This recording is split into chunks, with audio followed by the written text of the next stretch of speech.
Welcome back to my channel. If you are new here, then welcome to my channel. So I just want to say that some stuff is meant to be fried in grease, and today I'm going to show you how to make crab rangoon.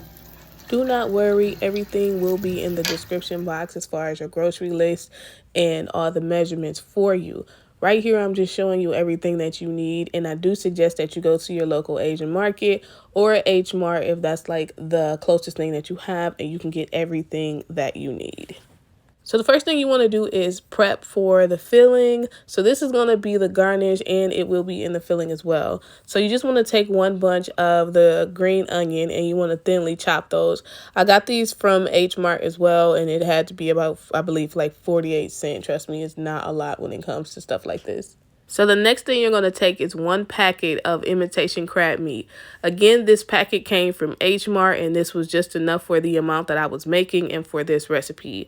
So what you want to make sure is that you either go to H-Mart or some kind of Asian market, because the quality of that is way different than the imitation crab meat you will see in like Kroger or Publix or Meijer or one of the local grocery stores. So you're just going to shred it by either using your fingers or using a fork. And right here I'm showing you how easy it is to use a fork, and it's way quicker. It cuts the time in half, except for instead of just sitting there shredding it with your fingers. But you can do as you please. Whatever works for you, do that. If you are not by any kind of international market that carries stuff like this, then by all means get whatever imitation crab meat that you can find. Or if you just don't like this kind and you prefer the other imitation crab meat, then go ahead and get that. So after you get it all shredded, what you're going to do next is roughly chop it. So for crab rangoon, you want to put more cream cheese than crab meat. And when you roughly chop it, it gives you a nice bite of the crab meat for like every single wonton that you feel. So after this, you just want to put the imitation crab meat in a bowl. If this is your first time making this and you want to start with half of the recipe, the only thing you would do is cut everything in half. So you would only put half the imitation crab meat in, and so on and so forth. So now we're just going to season this. This is very lightly seasoned, and the only seasoning that they have as far as powder is garlic powder. You're going to use 1 tablespoon of garlic powder, and then you're going to use 1 teaspoon of sesame seed oil. That oil is very powerful. Now what you're going to do is add about 1 1/2 tablespoon of soy sauce. The soy sauce is what's going to add the salt to this mixture. Now what you're going to do is take half of that green onion and you're going to put that into the bowl as well. The next thing you're going to add is going to be 1 pack of cream cheese. You can use whichever cream cheese that you prefer, but you do want to make sure that you have at least 8 ounces of it. Now, if you want to add the Worcestershire sauce, you can, but that plays no purpose in crab rangoon. I don't know why people add that. I don't suggest you do, especially if this is your first time making this. It's not going to give it any extra flavor. It's not going to add anything to it. So I would substitute the Worcestershire sauce for the soy sauce. So after you get everything in, you just want to start mixing it with just a fork first to get everything broken up. Then you want to go in with your hands. So mixing this with your hands, you just want to make sure that you get everything well combined. And this is a technique that they use. If you prefer not to use your hands, you could just use like a spoon or something like that. But you do want to make sure that you get your hands in there. So for crab rangoon, this kind of appetizer, like I said in the beginning, it should have more cream cheese than crab meat. So if you're looking at the mixture and you're like, I see more cream cheese than crab meat, do not be alarmed. Leave it just like that, because if you add more cream cheese, you need to add more crab meat. If you add more crab meat, you need to add more cream cheese. So if you do it correctly, it should look just like this. And again, I know it looks like it's more cream cheese than crab meat, but that is what we want. And these are bite size, so do keep in mind the appetizer, you don't want to get full off of appetizers, which is why you don't want to add so much crab meat to it. So the next step that you're going to do is just cover this with some plastic wrap and put this in the refrigerator. Allow it to set for about an hour, and it could sit in the refrigerator for up to 3 days for just the filling alone. So now what you're going to do is take a cookie sheet or whatever and some parchment paper, and you're going to take some wonton wrappers. These are the ones that I have. Again, I got all of this stuff from H-Mart. Next, what you're going to do is you're going to beat 1 egg. Now, you can use water, but keep in mind you're frying something in grease, so I don't suggest that you use water. Please do the egg technique.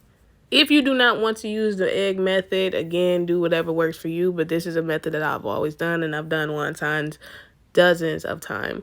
So next, what you're going to do is you're just going to separate the wontons, and this is to make it easier for you.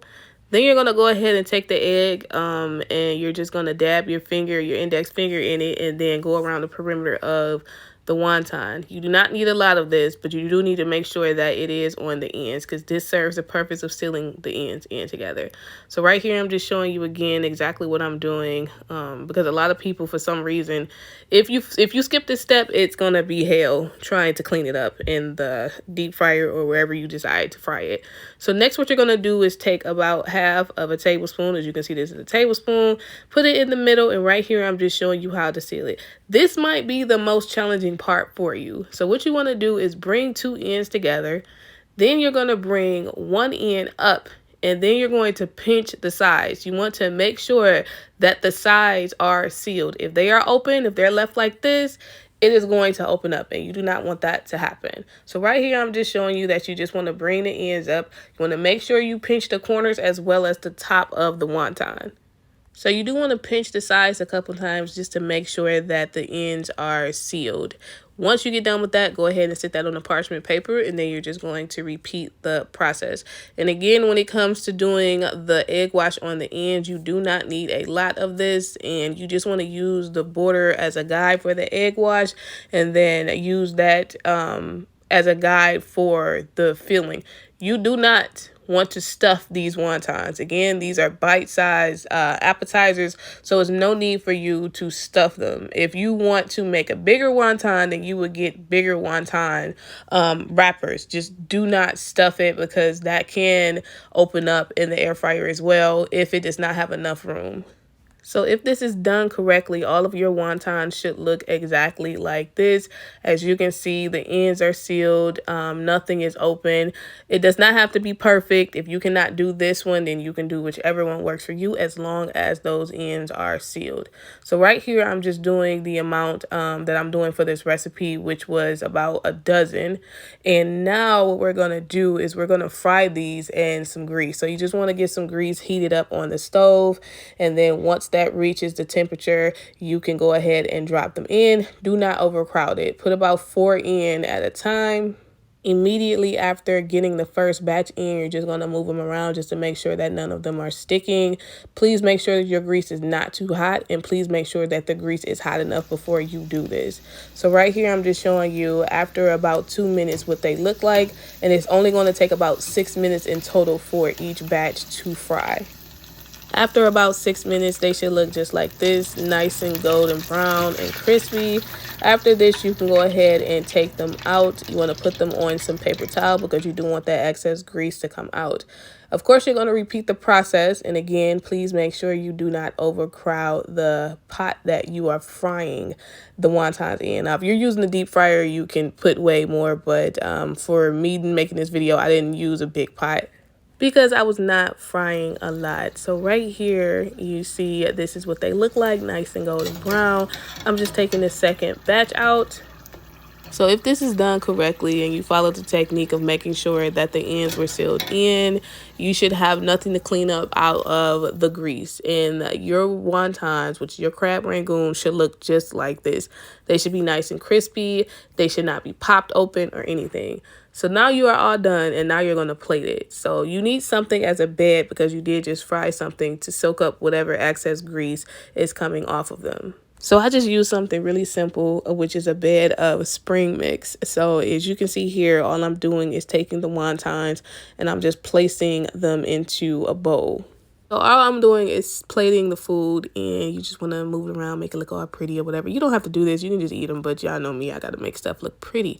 So now what you want to do is take a garnish, and it's going to be the other half of the green onion, and just sprinkle that on top. Now you're done. But you can either eat these like this, or you can add a sauce. This is the sweet chili sauce from Trader Joe's, or you can make your own. I have a video on that coming soon. But I like the sweet chili sauce from Trader Joe's because it's not too much. So if you are someone that does not like the sauce, just go ahead and leave it out. But let me know how you guys like this video. Don't forget to like, comment, and subscribe. And I will see you guys in my next video.